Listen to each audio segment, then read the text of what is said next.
Eh ben, bonjour à tous et bienvenue dans ce nouveau retour déchetterie où ce retour déchetterie là a été un calvaire à sortir. Donc là, ça va faire au moins le troisième enregistrement que je fais et cette fois, je me suis bien préparé. Alors du coup, donc on est bien là. Donc ce que vous voyez ici, c'est la grosse trouvaille que j'ai trouvée de la dernière fois. C'est une Sony Trinitron.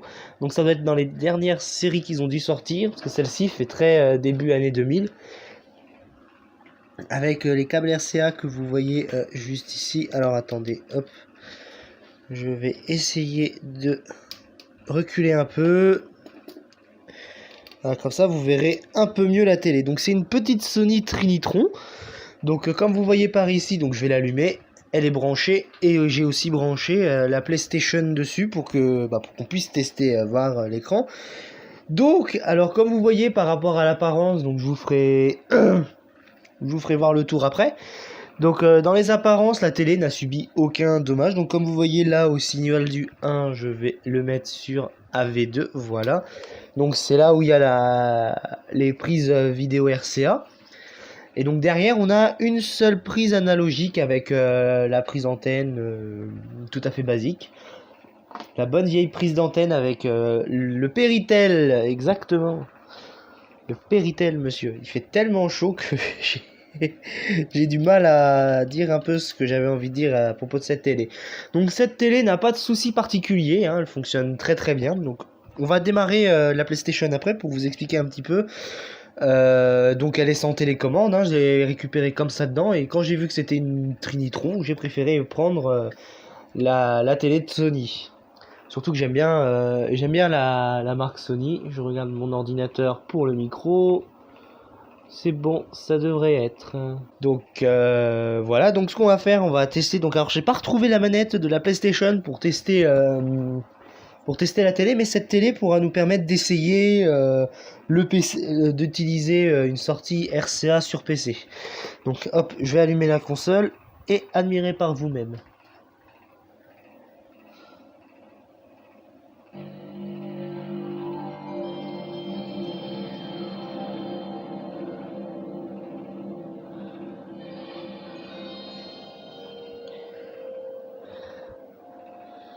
Donc alors ne prenez pas peur un petit peu des reflets que vous allez voir. Alors je peux pas régler la lumière, c'est con. Donc comme vous voyez, elle fonctionne super bien. Donc je vais éteindre la machine et je vais éteindre la télé pour qu'on puisse passer après à la suite. Donc celle-là, j'essaierai de la démonter puis de voir ce qu'il y a à nettoyer dedans parce que généralement ça doit être envahi de poussière. Donc la démonter puis essayer un petit peu d'entretenir cette bestiole que je vais garder précieusement. Donc ce qu'on va faire, on va se retrouver tout de suite après pour voir la suite de ce que j'ai trouvé sur ce retour déchetterie. Donc je pense que là ça sera un peu mieux. Donc on va commencer les festivités. Alors par quelque chose que... on va commencer déjà par le plus gros, hein, ce sera déjà bien. Une carte mère professionnelle de chez Fujitsu Siemens. Alors, je sais pas si vous voyez bien, donc je vais éclairer un peu nos lanternes. Et c'est un peu mieux. Donc, déplacer une lampe à LED, c'est bien. Donc, comme je vous disais, c'est une de chez Fujitsu Siemens. Donc, alors, c'est une professionnelle que j'ai trouvée comme ça. Alors, on peut voir qu'il y a un port AGP où on peut mettre plusieurs types d'AGP dessus.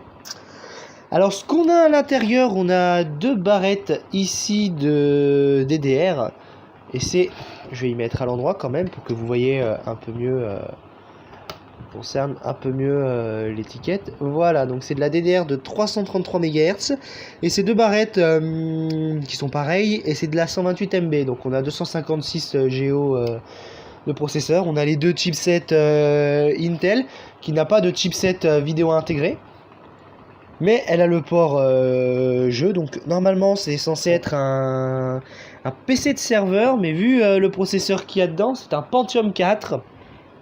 Un petit Pentium 4 en socket MPGA, donc c'est pas du LGA, hein, celui-là c'est du MPGA. Parce qu'il y a certaines cartes mères qui sont assez rares à trouver en AGP, où c'est des LGA 771 ou 775. Donc on va passer un petit peu sur quelques connectiques. Celle-ci qui est un truc une alimentation en plus. Pareil pour ici, on peut mettre des alimentations en plus. Donc pas vraiment grand chose à dire. Donc pas grand chose à dire par rapport à cette carte mère, à part que Nous avons des condensateurs bas de gamme mais qui sont encore bons. Malgré que ça soit du Pentium 4 quand même, ça chauffe quand même assez bien. Qu'est-ce qu'on a? On a 5 ports PCI, donc je sais pas ce que je pourrais faire avec, mais ça pourra me permettre d'expérimenter quelques bidouilles sur Linux. Un port Ethernet, 2 prises USB, les ports PS2, 2 ports COM, un port d'impression, un port jeu et les ports audio comme d'hab quoi. Donc ensuite on n'a pas de SATA dessus, on a 2 BIOS par contre. Les 2 BIOS que vous voyez ici, donc c'est un dual BIOS celui-là. On peut mettre plusieurs ventilos à ce que je vois. On peut en mettre 3 grand max. Parce qu'on a le fan 3, fan 2, un INTR. Donc s'il y a un fan 2, fan 3, il y a un fan 1. Mais je ne le vois pas. Bon, ben c'est pas bien grave. Donc ce qu'on va faire, on va enlever ceci. Donc alors comme vous voyez, hein, je l'ai déjà démonté parce qu'il fallait que je nettoie un petit peu la carte mère, parce qu'elle était assez poussiéreuse, et dans la tour que je l'ai trouvée, la carte mère comme ça, elle était dans un piteux état. La tour, que le mec il l'a tout défoncé, mais j'ai pu récupérer un lecteur CD, j'ai pu récupérer 2 disques durs qu'il y avait dedans. Bon, enfin un disque dur qu'il y avait dedans parce que l'autre il est foutu. Et puis ça, donc voilà, je vais vous faire voir un petit peu le processeur, s'il veut bien, le focus veut bien fonctionner. Donc en attendant qu'il rétablisse un petit peu le focus, et que vous voyez un petit peu les éléments du processeur, je voulais vous dire que la carte mère, j'ai pas eu le temps de la tester. Mais je vais vous faire voir après la carte graphique qui était avec. Donc on peut voir que c'est un Pentium 4 de 1,80 GHz avec 512 de mémoire cache L2 et 400 MHz de 400 MHz de FSB, je crois. Ça doit être ça. Et c'est les... je sais plus c'est lesquels, parce qu'il y a 2 types de... il y a les Northwood et les machins. Bon, moi je les appelle les Pentium 4 de la honte, ceux-là, parce que les Pentium 4 sont pas tip top quand ils étaient comme ça, hein, les premiers, les deux. Quand ils sont arrivés au LGA 775, c'était largement mieux pour des monocœurs.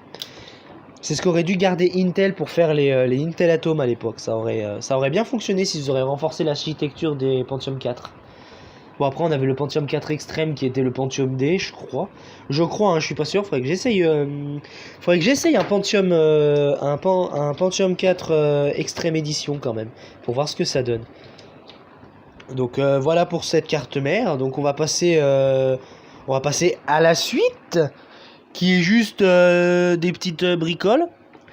Donc ça, on va regarder celle-ci après. Alors je regarde où j'ai mis. Ah là voilà la fameuse carte graphique qui allait avec la carte mère Fujitsu Siemens. C'est une, comme vous voyez, hein, le logo Nvidia, donc c'est une carte Nvidia de l'époque. C'est une Quadro 4 550 XGL qui fonctionne parfaitement bien. Donc celle-ci je l'ai testée. J'ai mis, alors attendez parce que le câble il traîne. Je prends juste le câble, hop là. Et donc c'est des câbles comme ça, hein. Donc si vous avez ce petit trou là, ne vous inquiétez pas, ça rentre dedans. Voilà, c'est juste qu'il y a un trou qui sera pas utilisé, mais bon, c'est pas bien grave, j'ai pu tester. Et la carte graphique en elle-même n'a aucun défaut et n'a aucun souci particulier. Mais en revanche, celle-ci est en DDR2 pour de la GP. Donc après, la carte graphique qu'on va voir est elle aussi en... on dirait des... comment vous dire ça? J'aimerais vous expliquer ça. L'autre, c'est de la DDR2 aussi, mais ça doit être les derniers en AGP qu'ils ont dû faire. Même si je pense qu'ils en ont dû faire d'autres. Je m'y connais pas trop en AGP parce que j'expérimente un petit peu les AGP. Donc faudrait que je me renseigne un petit peu plus sur les AGP. C'était quoi les derniers modèles qu'ils avaient fait de carte graphique. Donc celle-ci, elle a... donc pour revenir sur la carte graphique que je vous présente là, la Quadro 4. Elle a 64 mégas de mémoire vidéo. Et bon bah c'est une carte graphique professionnelle, hein, les Quadro. Bon, c'est une vieille Quadro d'époque, donc on peut pas faire grand chose aujourd'hui avec. À part de l'affichage ou recycler un petit peu la carte mère pour faire un petit truc de surveillance ou un petit serveur mollo. Donc voilà déjà pour ça. Est-ce que j'ai mis le lecteur CD de côté? Non, je ne l'ai pas gardé. J'ai dû le jeter, je crois. J'ai dû le jeter. Non, je ne l'ai pas trouvé. Donc, ouais, donc j'ai dû jeter l'appareil. Je regarde parce que je mets toujours les affaires que je dois tester ou que j'ai pas encore testé de côté, mais je vois que j'ai dû le jeter parce que j'ai dû le tester. Ouais, j'ai dû le tester. Bon bah on va passer à l'avant-dernier objet que j'ai trouvé. Parce que le disque dur, je vous le ferai voir quand je ferai la vidéo des PC que j'ai. Donc là, on est sur une Nvidia GeForce 6200. Alors c'est de la DDR2 en 512 mégas en AGP. Donc c'est une PNY ici. Donc, donc je l'ai trouvé comme ça, hein, en déchetterie, je l'ai récupéré et à ma grande surprise, elle tourne. Mais j'ai pas pu la tester en entière parce qu'il faut que je teste ça avec un ordinateur avec un meilleur processeur. J'ai testé ça avec un Athlon 64 sur une carte mère que j'ai où je peux mettre ce genre de carte graphique. Donc cette carte graphique, hein, comme je disais, elle est en DDR2 avec 512 mégas. Et c'est une Nvidia quoi, donc une Nvidia GeForce 6200, donc c'est pas vraiment les haut de gamme hein, de chez Nvidia, c'est plutôt les moyens de gamme. Pour moi ça c'est les moyens de gamme, hein. Pour moi celles qui sont bas de gamme c'est celles qu'ils ont fait en low profile, celle-ci c'est une minimum quoi, donc on pouvait faire je pense tourner quelques jeux de l'époque. Faudrait que je regarde ça avec quelques jeux que j'ai téléchargés pour tester des vieux composants comme ça, c'est vrai. Et pour finir avec ce retour déchetterie, c'est ce qui allait avec le Fujitsu Siemens, l'alimentation. Alors, je vous ferai voir après la suite. Ce que je voudrais vous faire voir, c'est que voilà la double alimentation que je vous disais. Pour le processeur et pour le... je sais plus quoi. Donc ça sert aussi pour le processeur, à ce que j'ai vu. Mais ça utilise pas vraiment des masses, donc je pourrais tester les cartes graphiques avec cette petite alimentation de 200 watts. Alors oui, parce qu'elle fait pas 200 watts, elle fait 250 watts. Et c'est une marque qui existe plus hein, de nos jours. C'est maintenant c'est FSP, Delta Electronics, des trucs comme ça maintenant qu'on a. Et bah là c'était une Aztec A21 720. Donc c'est les alimentations de l'époque, et celle-ci fait 250 watts, donc c'était le maximum pour ce genre de Pentium 4. Tout simplement. Donc on a deux prises d'alimentation, une si on a mis l'alimentation intérieure et ça sert de rallonge, et puis le célèbre switch. Alors j'aime bien appeler ça un switch parce que tu switches de on à off, donc voilà pourquoi j'appelle ça un switch sur une alimentation. On a le ventilo qui n'est pas à l'intérieur, qui est vraiment en externe, qui est pas vraiment une bonne idée hein, si on a un boîtier un peu zarbi, mais quand on a vraiment un grand boîtier où on est tranquille, comme il y avait avec le Fujitsu Siemens, et ben on n'avait pas vraiment de soucis avec ça. Donc voilà avec ça. Donc ce qu'on fera, on fera un test de cette carte mère en vidéo. Donc en tout cas j'espère que la vidéo vous aura plu, donc elle est un peu plus courte que les autres. Mais je vous dis à la prochaine, et puis je vais vous laisser une liste. Enfin je pense que j'ai dû la laisser au début du montage. Je vous ai laissé une liste des vidéos que je vais sortir pour les vacances, parce que là c'est je pense un avant-dernier retour déchetterie.